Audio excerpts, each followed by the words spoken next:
Morning, Raptor Freak Alexiot's here. It's Wednesday. I would normally do a watch along, but I'm not very happy with the watch along clips and how they've been going. So I'm really starting to think of something about called Wild Card Wednesday, where I just kind of make up whatever I'm going to do for this day. We'll do watch alongs on Wednesday, possibly still. It's just that.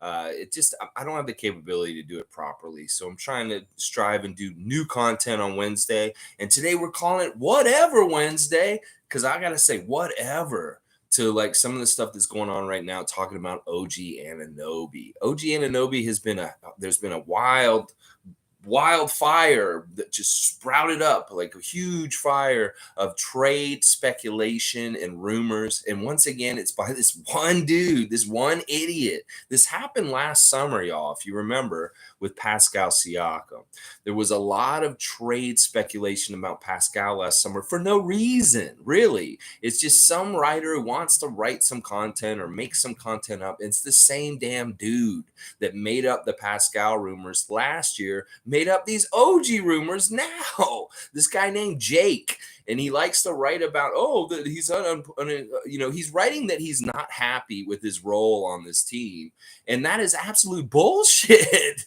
Like, listen, OG's very happy on this team. In fact, he's in a place where his role can expand. Their whole argument is that he's not happy because he thinks that Scottie Barnes and Pascal Siakam and other guys around him are going to take the spotlight and take away from him. Well, this is the classic bullshit argument they made about Vince Carter and Tracy McGrady not being able to coexist. And then Tracy bought into it and he left and stuff like that. It's bullshit. OG knows exactly what's going on with the team right here. He's very, very happy. He loves being on this team. And they're just basically trying to transpose something onto the situation to make themselves feel like they have some sort of leverage to make something happen. Now, part of the problem is that these idiots undervalue OG, and like some of the deals we're hearing that they're putting out there are just stupid. Like there's deals that somebody went out there and did some crazy deals where they put out like, what about if we did this? OG and Gary straight up for Luka Doncic. Yeah, Dallas fan, why don't we start making up crazy deals going the other way and just say, hey, yeah, you want OG Anunoby? Well, this is what we want. This is what we want in the deal, and make some preposterous deals where we take absolute franchise players from other teams and just make the salaries line up on the trade machine and just say, hey, this is what we want. We can sound just as crazy as they do with their crazy trade machines and ideas for rumors and stuff like that. And let's just do it in the reverse and say, well, you want to have this. Well, we want Luka, we want this person, or we go with each team and do that. We can make the money line up and get some crazy one-sided deal for us, all kinds of which ways. Because this is the thing. These teams think they can fleece us. We're not trying to trade nobody. We're happy with who we have. We're letting it ride. We're sitting pat.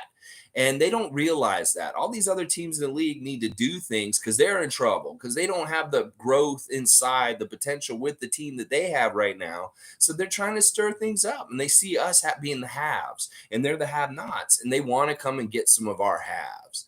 I love what Scottie did. Listen, Scottie Barnes is a badass. He came in there and said, closer sources say that the truth is not, that this is not the truth. Is basically he shot it down himself in the thing. Scottie is a true blue Raptor. He's a real deal company man, because this dude's like going to face off the problem at the past before. It's like, listen, the closest sources, my sources, which I'm a very close source. In fact, he probably talked to OG that day. He says, there's none of this crap going on. I love it. I love it. I love it. Tom Duke is here. He's saying Jake Fisher has been wrong lots. Also, guys like Aaron Rose. Good morning. Good morning, Tom. Yeah, and Scotty's trying to put that smoke out, calling it BS too. Yes, good job, young rookie, Big Roy. Scotty, you fighting a good fight, the information fight. I mean, this is just like in any area of our lives. There's misinformation put out there to make us perceive things differently in a way that we're not supposed to, or a way that they want us to. And this is part of it. They're trying to devalue OG and say that they want to rob us for him. It's not going to happen. Bobby and Masai are too smart. They won't allow this to happen. So get out of here with these ridiculous trade talks unless you come with something really substantial that they let's hard to pass up, then maybe it could happen. I'm not saying that OG might not be like available to trade. I don't think he is overall, but they will listen to offers. It's not like they're trying to put him out there and say, hey, yeah, we got this guy, we're trying to trade him. They're not doing that. They want him in the fold. It's people coming to us with offers and saying, well, what would you do to do this? And one of the big ones is Rudy Gobert. That is probably a legitimate trade talk that is going on right now between Utah and Toronto. That there is probably maybe some trying to figure that out right now. Maybe even Phoenix with Ayton, same kind of thing. But honestly, the Raptors are not going to. This is the thing. We're in the position of power. We don't have to do jack shit. We don't have to bail out Utah and get Rudy Gobert. We don't have to do a deal with anybody else. We're perfectly happy with who we have in house right now, going forward into this season, just coming off the development of this summer and seeing how much better we'll be next year. And that these other teams are scrambling and trying hard to figure things out. It's crazy. Peter's here. Good to see Peter again. Another day in a row. Good morning. Good to see you. G saying Sixers YouTuber wanted to give Kormats and Green for OG. I know. It's ludicrous how they undersell this man. This is crazy. Korkmaz and Green. I mean, seriously, y'all. Any of these crazy trade rumors y'all are hearing, put them in here so we can laugh at them. This may be a comedy segment today where we can laugh at the ridiculous noise around OG Anunoby's name right now. Tom Duke is saying Masai values our guys way above league values. That is a big part of it also is that these people, we have a plan with him. We have all kinds of extras built into having OG on our team, whether it's time past playing with Pascal and Fred and them knowing each other, whether it's just like familiarity, whether it's like, he wants to be here. He said this. They've all said this, that they would not be with anybody else. They want to be with this group of guys fighting in the trenches together, that they don't want to be with anybody else fighting in those trenches with other teams, that they would pick these guys. All these guys that said this. Gary said it. Precious said it. OG said it. Pascal said it. Scottie said it. Yuta said it. They've all said the same damn thing. That if they're going to be in a foxhole in the NBA with some guys on beside them fighting with them to help, they want to be with the guys that they're with. So it's crazy. It's so crazy. Peter's saying way too much money for Gobert. I agree with this. The Gobert price is way too high for what you might not be getting from him and what you could be getting. You may be getting a lot of injury time. You may be getting a less than stellar offensive game that's not as good as it was like maybe a couple years ago and stuff like that. It's not a smart route in all kinds of ways. Now, getting back to Scottie a little bit here, I've been really trying to figure out what's going on with him because, he's kind of dropping hints here and there about where he is and what he's doing. On Sunday, he got on a plane. And I knew he was in Miami, right? Because we watched him on Twitch, say it right, Lex, playing video games on Saturday, and he was in his bedroom. You could tell because he had his trophies, Michael Jordan on the wall. And then I saw on Instagram he got on a plane. I'm like, where is he going?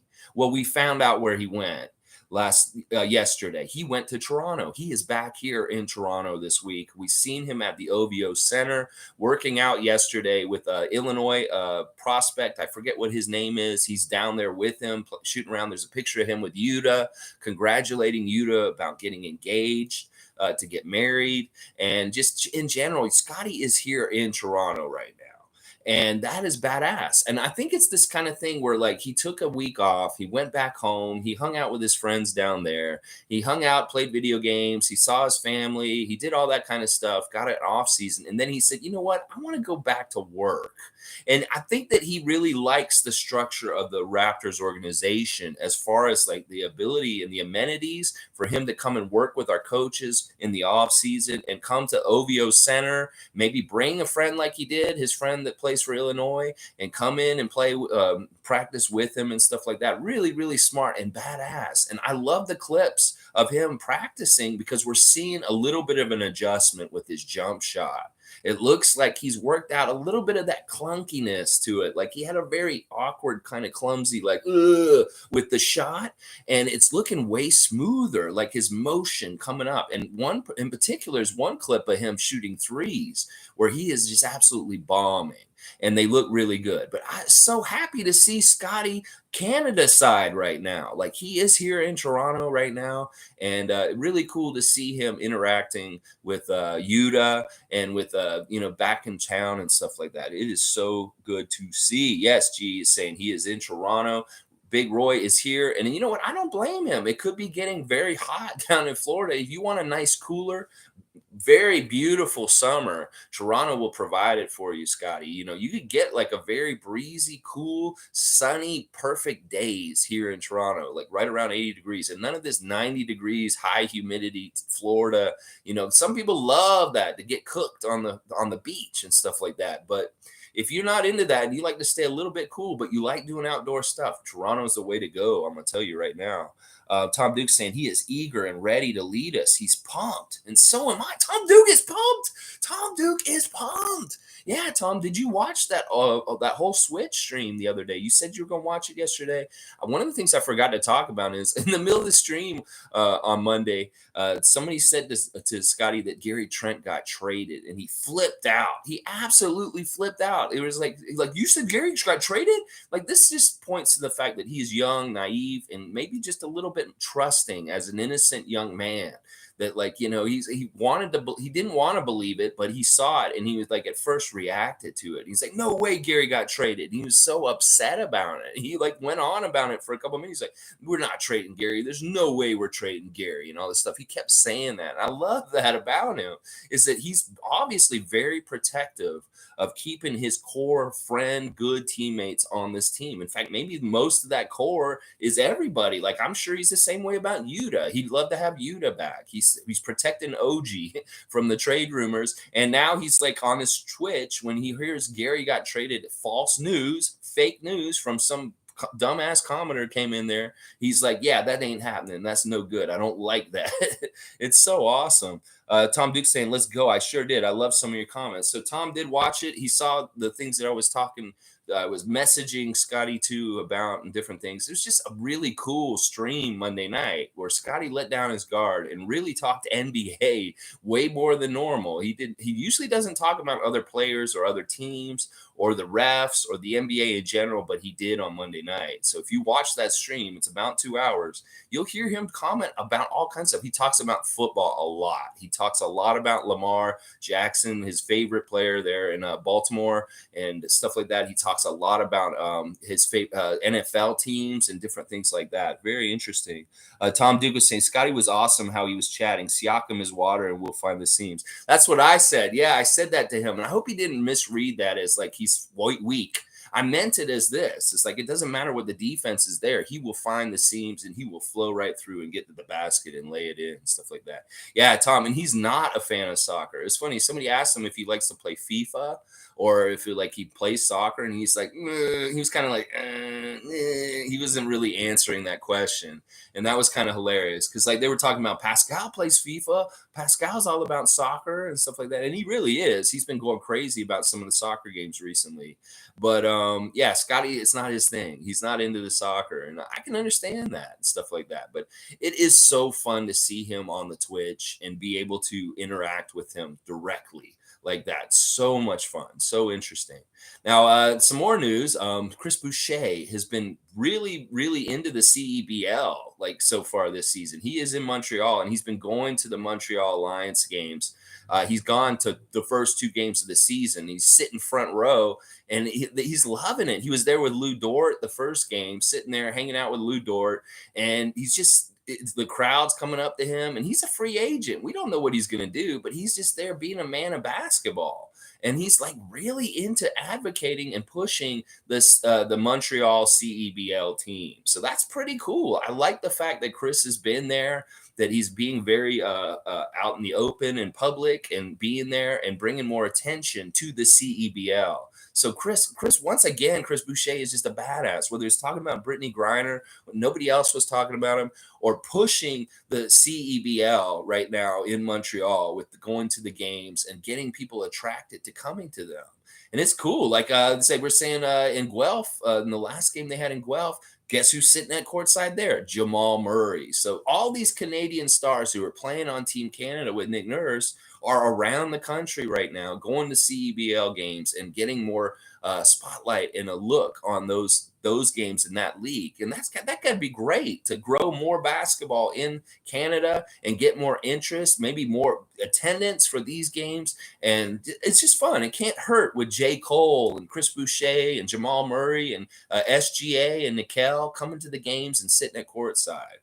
That fans could come there and you might see NBA players in the stands with you. And in some ways, that's better because you can actually get access to them in some ways, sometimes get pictures and say hi to them when they're not even in there. All right, Click 2AM's here. Good to see Click as usual.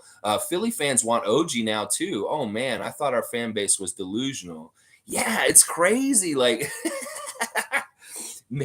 they're so nuts. Like, listen, y'all are dumb. You got to realize you're dealing with Masai Ujiri and Bobby Webster, Philly fan. That you guys got to realize you can't come with some cheeky ass deal like Korkmaz and Danny Green for OG Anunoby. That's absolutely insane. Like there was a dude who's online who was making up, like I said earlier, crazy trades going the other way. Like, what if Toronto fans started making trades like they're making towards us that are so lopsided and just robbing the other side? Like, they were making all these crazy ass trades. Like, they had one trade with Minnesota where we would trade like Gary and OG and Kem, and we'd get Karl Anthony Towns and Anthony Edwards in return. That because the salaries match, let's do it. Cat and Anthony Edwards for OG, Gary, and Kem Birch. Boom. Tomorrow it works. We should do it because the money lines up. Yeah, Minnesota fan doesn't want to do that. Come on. So they've got to realize that this is the same thing from our end. That we do super value OG Anunoby. That just because there's not like they look at it this way, where Toronto should be a scarcity for superstars. And if there's any group or clustering of possible bunch of guys that are pretty good, they're going to say, no, they can't have a cluster of these guys. And they want to come and pick them off our tree of growing them and developing them, making them a bit better. And it's not going to work, y'all, because listen, our GM is very smart. Our president is not going to get one pulled on him. And for the idiot who wrote on Twitter, like saying to Josh Lewinberg that why do you all think that they're perfect? Because they are almost near perfect, the management of the Raptors, that they don't get fleeced. They aren't normal general managers. They aren't like other teams where they can have one pulled on them. That's the thing. It's like last year, they thought they got one pulled on them with the Kyle Lowry trade. Let's look at it now. In this present day, how does that Kyle Lowry trade look for between the Raptors and the Miami Heat?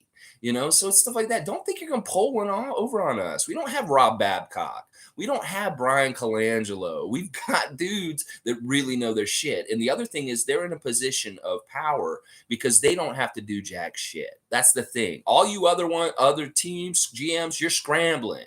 And that's why you have to make up all this noise. And you see a glut of talent, a glut of young talent. Talent is under 25 that you know is going to get badass in the next 2 years. And you're in some ways trying to stop it by coming and getting key pieces of it. And that is OG Anunoby, the trade talk, and all this bullshit in the last day or so. It's hilarious. Y'all, just like Masai Ujiri said in his outgoing press conference, keep dreaming, NBA. Y'all can dream. You can dream about having OG on your team. You can dream about having Gary Trent on your team. You can dream about getting Pascal Siakam on your team. Keep dreaming, NBA. This should be our theme as Raptors Nation for this whole summer. We don't want to make no deals, and everybody else can keep fucking dreaming. Because the shit ain't happening. You're not going to fleece us. There's no way you're going to fleece us in any kind of way. All right, so let's see what else you guys are saying. Yeah, Click saying, yeah, Montreal basketball is on the rise right now. So fire. I love this. And this could happen at a very opportune time. There's rumblings all of a sudden that the NBA does want to expand in 2024 when their TV deal is up or something like that. And the two cities they're saying are Seattle and Las Vegas. Now, I think that those are great cities to choose, especially Seattle. Seattle needs a team back there just to reclaim the history of the Sonics and, change it. Like, don't let the Thunder continue to have the Sonics history. That does not make any fucking sense. If the Sonics come back and they name them the Sonics again, they need to get their old history back, including their championship and everything. And that the Thunder have no business holding that stuff in their city. That's what I think. But the Vegas thing, I'm not totally sold on having a team in Vegas. In fact, I would really strongly try to tell the NBA to look at Montreal. Get Seattle and Montreal in there instead of Vegas. I know Vegas is an emerging market and different things like that, but really seriously consider Montreal, Adam Silver. This would be good for the league to have two Canadian teams. Trust me, just trust me. The Toronto versus Montreal rivalry is fantastic in the NHL. Then why don't you want to get in on that kind of fun by getting a Montreal team in the NBA and maybe developing a Raptors versus Montreal rivalry in the league? It'd be very smart. So I like the fact that Montreal basketball is becoming more to the forefront and is in the spotlight right now with the Montreal Alliance and the CEBL and stuff like that. It's so cool. Sue's here. Good morning, Sue. Click2M saying also Scottie is a goat for that comment. Literally shut down all rumors around OG for the whole offseason. Yeah, it's preemptive. It's very smacks of the whole Goran publicity PR stunt that he did at the beginning of the season. He saw that Goran had a lot of animosity from Raptors fans, and he went out and tried to make him cool and hip and young with the young, cool incoming rookie. And he did a good job. He actually made me like Goran a little bit for a bit of the season, earlier in the season, because it's kind of like Scottie came to say, "Hey guys, no, don't be mad at Goran. Come on, he's cool. Come on, no, trust me, he's cool. Just let him have a chance." And we're all like, you sure, Scottie? And he's like, "Yeah, no, seriously, he's cool." And like the Raptor fans actually started to kind of give a break to Goran for a little while just because of Scottie's saying, "Hey, he's cool." And that didn't last forever, but at least for a little bit. And once again, Scottie's being proactive and stuff. He doesn't have to do this shit.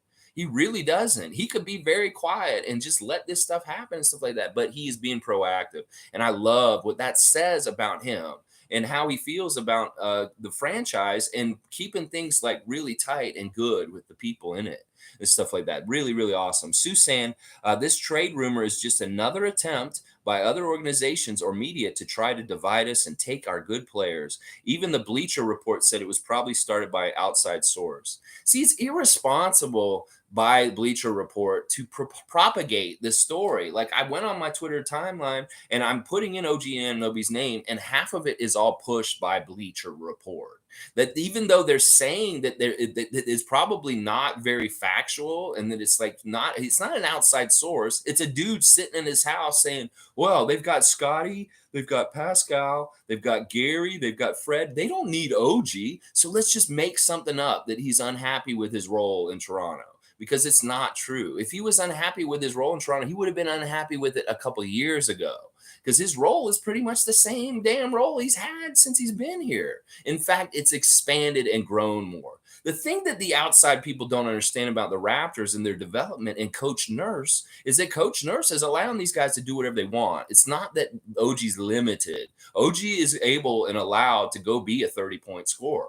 OG is able and allowed to get lots of minutes and play a lot, and that is what he wants. So I don't see where he's upset. It's really that there's a brass ring right out in front of OG, just like any of the other guys. And that if any of them want to step up and be at a new level in their game, they are perfectly welcome to. And we will make room and figure out how to allow them to consistently do this. So there's no basis in it. First of all, we know that he's not upset with the organization or with his role. And then second, that he knows that he has the opportunity to grow and become an even better player here, regardless of whatever they say and stuff like that. So it is definitely just a made up stuff. And I think it's hilarious that it's the guy who started the Pascal stuff last year. And we see where that got to and like what happened this year with Pascal and all this kind of stuff. So Sue said, "I don't have any time for Bleacher Report anyway." I don't either. Like, honestly, they're really weird kind of like tabloid. They're a tabloid, honestly, in a lot of ways. Like they would be like the Toronto Sun,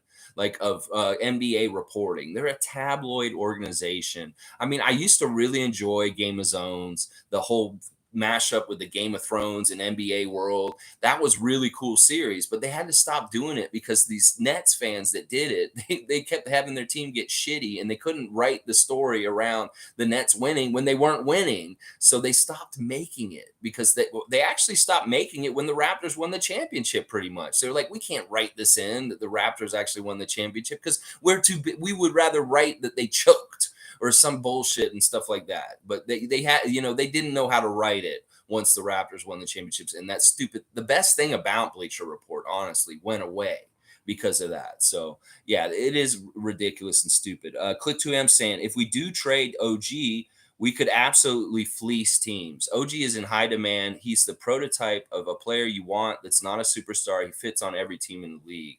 Yeah, I agree with this, Click. And it could be a very good leverage move. Like, I'm not saying that he won't get moved. I really hope he doesn't. But I will tell you right now, if any kind of trigger is pulled on a deal with him, we are getting what we want back from that.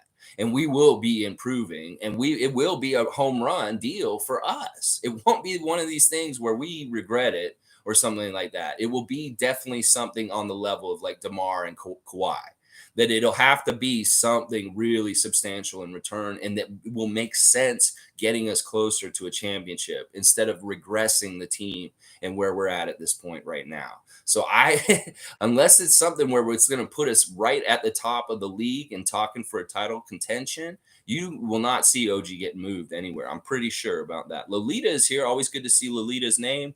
I love our team as is. They say we are not good enough to win, but they want our players and coaches. Trust Masai and Webster, go Raptors. That is such a succinct, really puts it all in there right there. She loves our team as is. We want to keep this team as is. I think that Masai loves our team as is. I think Bobby Webster loves our team as is. I think Nick Nurse loves our team as is. I think Scottie Barnes loves our team as is. It's like there's no problems in house. It's just there's all kinds of houses on our street and in our neighborhood that are on fire. And they're in trouble. Like the Lakers is a charred corpse, like almost burnt right down to the ground. And then you have the Nets with their dumpster fire. You got all these different dumpster fires to different levels. And meanwhile, we have a house that's fire retardant, and we are very much safe, and we have everything good and going on inside. And then the next part, you're saying that they always say we're not good enough. That's part of them kind of like, it's a gaslighting move to try and put us down, to try and make us devalued and stuff like that. This really is one of these moments where the Raptors organization, if it was a person, they would be put down and insulted and bullied by other people around the league. And then they come around and try and get their milk money, or like try and get their cookies or their good lunch item, and like really be like, but you have this. And then they'll be like, they'll try and be shortchanging them in deals and stuff like that. Well, this is the thing. That kid is too smart. He's not going to be trading his good cookies for some bullshit salad that you're trying to bring him, stuff like that. So, but it's true. They devalue and gaslight us for telling us how we are or how good we are. And then they turn around the other end and come by and try and get our players also, that they lust for all of our players. They lust for our coach. They lust for our GM and our team president.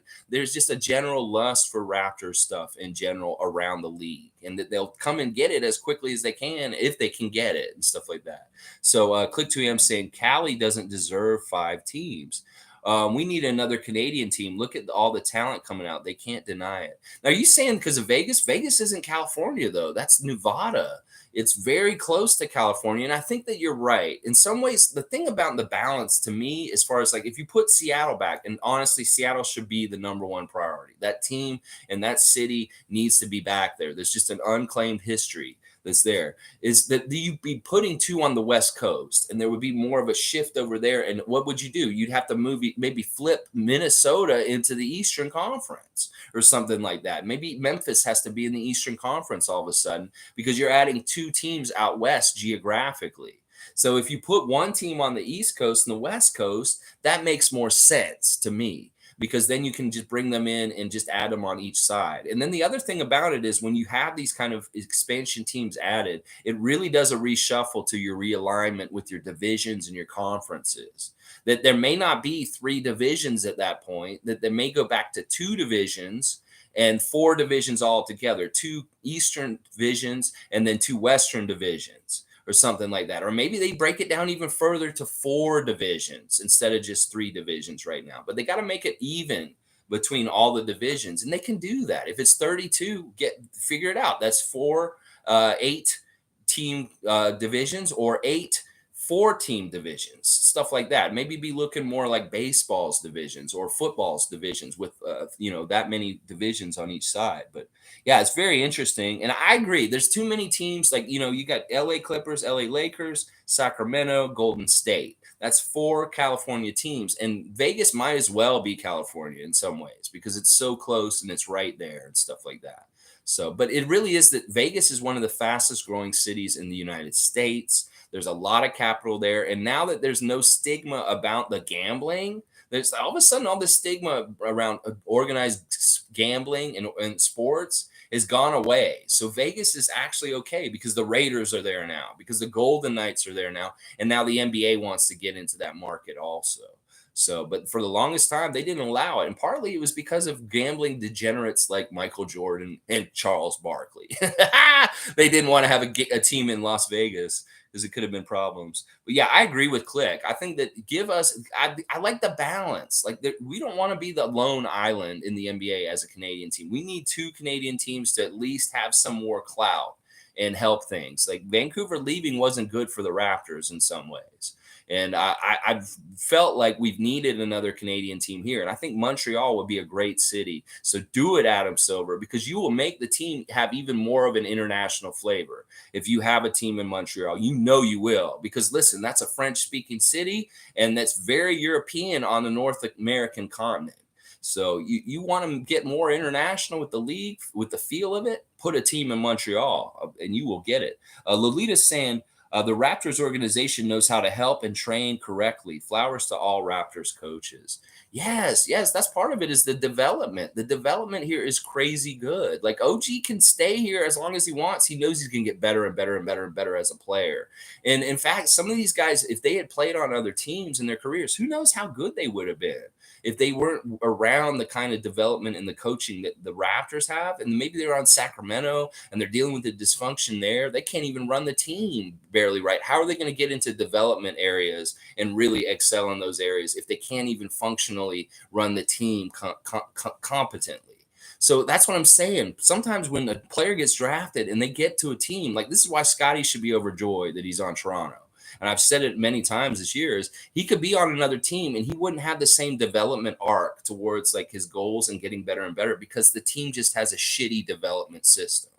And that these guys value being on this team, not only because they have a chance to win and be competing and hopefully win championships as soon as possible, they also get to individually develop their games. And that means that they get their market value up and they're more valuable, that they may make more money. And that is really attractive to people too, because you could go to Sacramento and spend 3 years there and you do not get any better, and you do not get your price bracket for your salary to go up, that you just stay where you are. You just kind of tread water. So that's the thing. If you want to get fast growth, come to Toronto. We will develop you and you will get better quick. And it is a really big part of this coaching staff being very good. There's no dead wood. Every single one of those coaches is contributing in a major way. Tom Duke saying, I am pretty pumped up about the Raptors in Seattle. I might be in the mascot costume. Glad I never had to get that 1 and 143 tattoo. Laugh out loud. I miss your mascot matchups. Tom, I was thinking about the other day, we never did decide the curling matchup between the Raptor and the Ben Franklin cosplayer. That I never did the ending story of the mascot matchup and stuff like that. Don't worry. It'll be back next season for sure. In fact, I might do it in a different kind of way. I think this season it was more about the David Banner kind of traveling the world, Incredible Hulk, Bill Bixby story, but maybe the narrative will be a whole different kind of narrative next season. So look forward to that. It will be back. It's a very successful segment, and I enjoy doing them. So expect the real mascot matchup next year for sure. And yeah, you being on the West Coast, you'll be torn, I guess. Like, obviously you're not a Trailblazers fan. We went over this, but would Seattle be able to pull you away from the Raptors world? I don't think so. I think Tom Duke is a true blue, true purple Raptor freak, and that he would not switch sides even if the Sonics came back. I know that you have a history though of probably rooting for the Sonics from back in the day and stuff. So I wouldn't, I understand if you have split allegiances. It's just like me with the Spurs. It's like the Spurs are my West team. Toronto's definitely my team, and my East team, number one team overall. But the Spurs are my team that root for the West. So maybe Seattle will end up being your West team with Toronto being your number one. So yeah, no, he's saying no way, go Raptors. That's the thing. Tom Duke is for real. He's a real one, just like OG and Scottie. He's a real one. He is for sure. Click saying we just need reliable shooters. Literally, I think Scottie was in Toronto yesterday getting shots up at OVO. He was definitely in Toronto. He came in on Sunday night. I saw him in the airport on his IG. He posted a picture of him on a plane. I was like, where is he going? I wonder where he's going. And then we got the answers yesterday that he is at OVO yesterday. He is working with the Raptors right now. He's putting in work. It's like, how long has he been off? He's been off for a month, and he's already back in Toronto working hard and stuff like that. So it's fantastic. And the whole first point you're saying, Click, about the reliable shooters, this is absolutely true. Like, if we could just get a little bit more reliable shooting. Now, I want to say something, guys. I'm very impressed. This Femaholic is working hard right now, and he's posting stuff of him working out and doing stuff. Now, this would be a really good reclamation story if we could make this happen. And this happens with players all the time. They have bad years, but then they have bounce back years.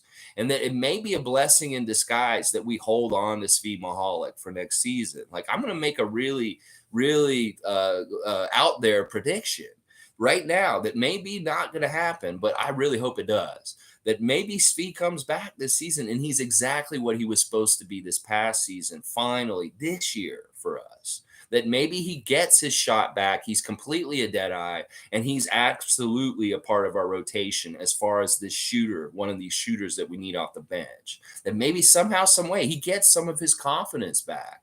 Maybe he has some things happen for him, and maybe he's just rededicating himself to this summer, and he has a goal to say, I'm going to come back to the Raptors and I'm going to prove myself that I was not the guy I was last year, that this is really who I am.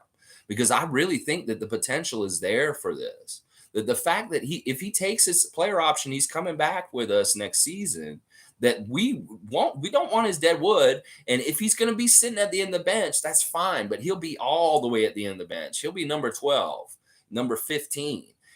But if he could have the kind of gumption in him to prove everybody wrong and come back with a whole different kind of effort and be one of the people that we need as a reliable shooter for next year, that he can actually do it this year coming up. Maybe he'll be more comfortable because he's like, I have 1 year with the guys, I'm more familiar, things and stuff like maybe a couple different things that are factoring into it that allow for Svi to actually be the bench shooter that we wanted this year and stuff like that. So I'm really hoping on, like, this is a prediction I want to make right now. Remember that I said this on the 1st of June, that Femaholic may have a bounce back season next year and be a very, very good rotational player for us next year. All right, y'all. So it's just over half an hour. I just want to come in with a new segment, Whatever Wednesday. And we're saying whatever to all the trade speculation about OG Anunoby that just sprouted up like mushrooms yesterday.